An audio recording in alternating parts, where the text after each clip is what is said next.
Ratusan warga Dusun 5 Desa Pinang Banjar, Kecamatan Sungai Lilin, Musi, Banyuasin mendatangi kantor desa untuk mengklarifikasi masalah keberadaan hewan sapi yang selama ini diklaim merupakan sapi bantuan untuk warga Dusun 5 Desa Pinang Banjar. Dari keterangan warga, jika mereka menanyakan perihal 2 ekor sapi yang selama dipelihara oleh salah satu warga Dusun 5 Desa Pinang Banjar untuk pembangunan masjid. Karena ingin mendengar penjelasan dari kepala desa terkait hal itu, akhirnya warga beramai-ramai mendatangi kantor desa Pinang Banjar.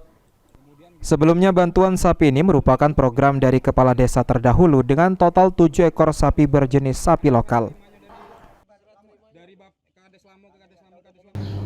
Mereka mempertanyakan tentang sapi, bahwa sapi yang menurut informasi sapi desa dijual oleh masyarakat Dusun 5 untuk membangun masjid tanpa pemberitahuan kepala desa ataupun perangkat desa, sehingga saya selaku kepala desa memanggil kepada saudara Madowi selaku yang mengangon sapi untuk mengklarifikasi siapa yang menjual sapi.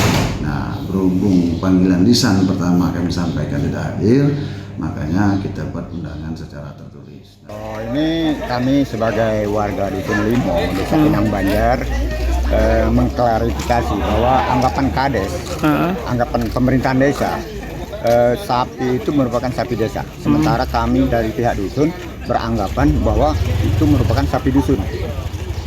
Terbukti bukti menurut kami sapi dusun karena sudah puluhan tahun berada di dusun tanpa pergeseran tempat ningon, apa bahasanya dia. Warga akhirnya bubar setelah adanya kesepakatan untuk mengadakan musyawarah desa terkait persoalan tersebut. Ruzi Iskandar, PAL TV.